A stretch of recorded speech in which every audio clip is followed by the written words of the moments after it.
Moshe Morgenstern is on his way to the main synagogue in the center of Bnei Brak, home to a largely ultra-orthodox or Haredi community.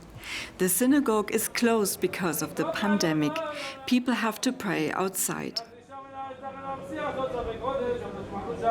Morgenstern, who works as a lawyer, manages in his free time a corona task force.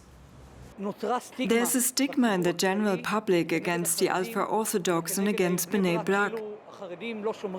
People think the Haredim are all sick and that they are infecting people, that it's evil, but it's not true. I don't think there's any other community that keeps the rules as strictly as we do.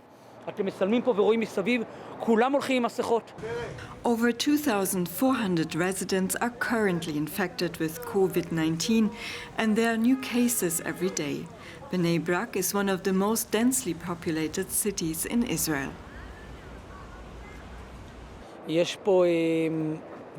have apartments where 20 family members share 75 square meters and one bathroom, one shower. If one person gets sick, everyone will get sick. Many don't have internet, no smartphones.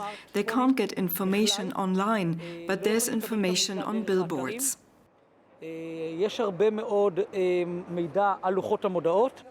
The municipality has now set up a so-called war room to handle the crisis. This is where Morgenstern and his team, supported by the Israeli army, work every day of the week except Shabbat. While some ultra-Orthodox communities forbid the use of modern technologies, Morgenstern's team rely on them.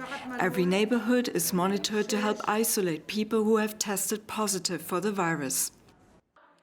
We check those people who are newly infected and send them out of the city, if they agree to it, of course, because we believe that the more cases we move out, the less corona will spread in the city. A family of 8 needs to be placed in quarantine in Jerusalem. They're taken by ambulance to one of the hotels that have been turned into quarantine centers run by the Israeli military. Morgenstern is back on the road. The virus keeps him busy all the time. It's hard, it's very difficult and very demanding, but I don't give up. Someone is watching over us.